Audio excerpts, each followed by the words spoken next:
But for all that money, Canada will still fall short of the 2% GDP target agreed upon by all NATO countries. And to talk about this, we're now joined by Canada's Minister for National Defence, Bill Blair. Minister Blair, thank you for joining us. Of course, Mike. Thanks for having me.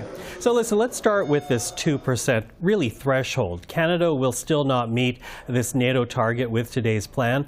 How will you sell that to Canada's allies when this country is already being criticized and really urged by allies to invest more? Yeah, and to be very clear, I've already had conversations with the Secretary General at NATO, with our closest NATO allies, and I've been able to explain to them Canada's significant upward trajectory of defense spending, basically since 2014, and what this amounts to.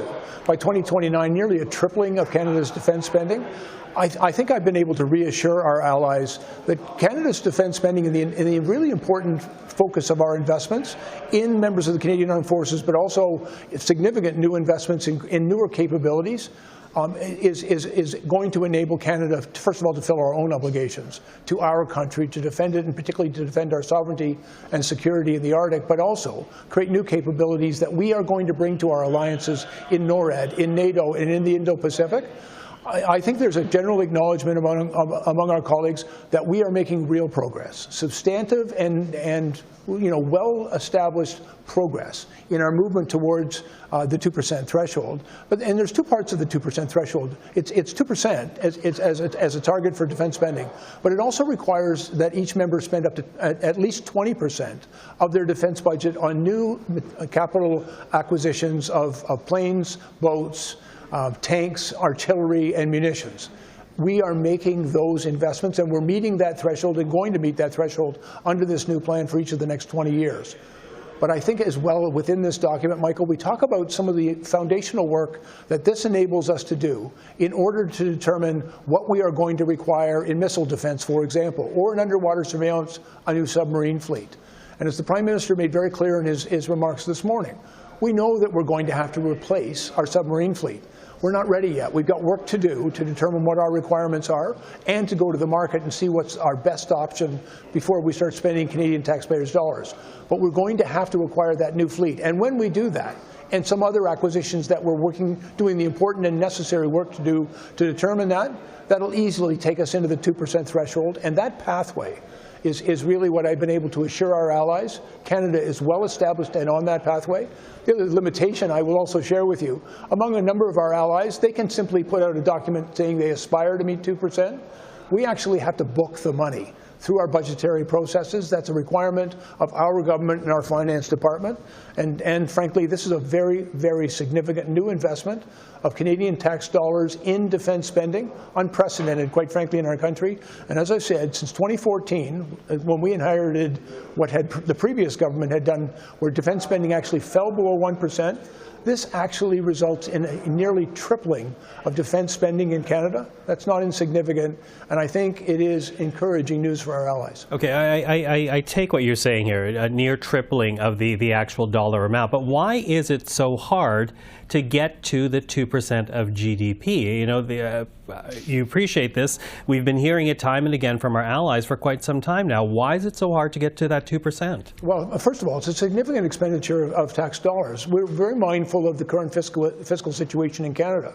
You know, we've heard Canadians who are concerned about issues around affordability, about housing supply, about a number of different concerns and investments that we have to make. We are making very big investments in housing, in health care, in dental care, in care for seniors, helping raise children out of poverty. Those are things that are very important to Canadians as well.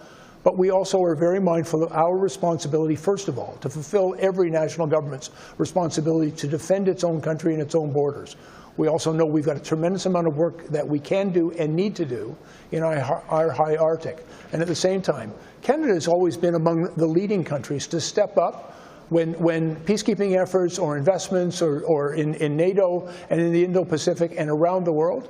Canada has always been among the countries that always says yes.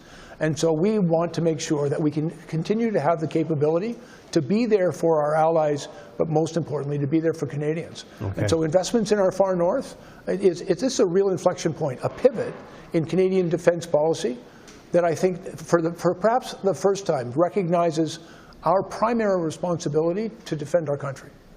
Can we talk a bit more about the investment in terms of dollar figures, though? Because in a lot of ways, they're back-ended. You know, $8.1 billion over the next 5 years, $73 billion over the next 2 decades.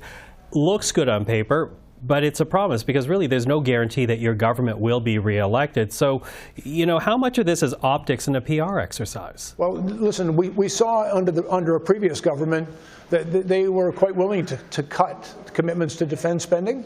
We've been putting it back since 2015 when we became the government. As I said, we've increased defense spending by nearly 70%, and with this new policy that we brought forward, a near tripling of our defense expenditure. But at the same time, one of the things that we needed to do is to provide, we have partners, not just our allies, but also Canadian industry. We needed to provide Canadian industry with the clarity and the certainty going forward on where Canada was going and what we would require and are prepared to invest in with respect to the acquisition of military capability. Through this policy, for example, we're putting about $300 million into munitions production in Canada to enable Canadian industry to open new supply chains, to establish new production lines, to increase their capacity in order to meet our future needs. But the $8 billion that we've now also committed to the acquisition of those munitions enables us to enter into long-term contracts with Canadian industry so that they know that if they increase production, there's going to be a market for the product they produce, and that we're able to make long-term commitments through these investments. I will also tell you from experience, defense procurement takes time. But if you delay in those actions and if you don't have the money, you can't move forward. And we now have a commitment of the resources we need. And we have committed to streamlining and expediting our procurement processes. That's a whole government effort, but it's a partnership with industry to make sure that we are able to acquire what the Canadian Armed Forces needs. And it's an opportunity to invest in Canadian workers, Canadian industry, our Canadian economy. And so I think there's a win-win that can be achieved here, and we're committed to working with our partners in order to get that job done. Mm-hmm. Listen, Minister, my time's running out here, but I do want to ask one more question of you, because, you know, with this increased investment, really what you're doing is also increasing your focus on continental security. With the investments in the north, acknowledging the fact that Russia and China are continuing to challenge Canadian security on the north as the polar ice caps melt. You know, I'm wondering if this focus now will force a re-evaluation of Canadian Forces deployments. Already there's a recruitment crisis. Canadian Forces are called upon to respond to natural disasters. Will future deployments, peacekeeping or otherwise, have to take a back seat if you're now focusing on continental defense? Well, it's not my intention to limit Canada's ability to continue to contribute internationally. But at the same time, there's a strong recognition in our new policy document about our responsibilities at home, which means we have to address and solve our recruitment challenges. We need those people, those skill sets, the talent and the commitment that comes with those people to get the job done. We're also investing in supports for them, but also the equipment that they need to do that important job. I think there is no greater responsibility for any national government than the defense of its own country. And, you know, when we talk about Arctic sovereignty, that's not a plane flying over periodically or even a ship sailing by when the ice is out.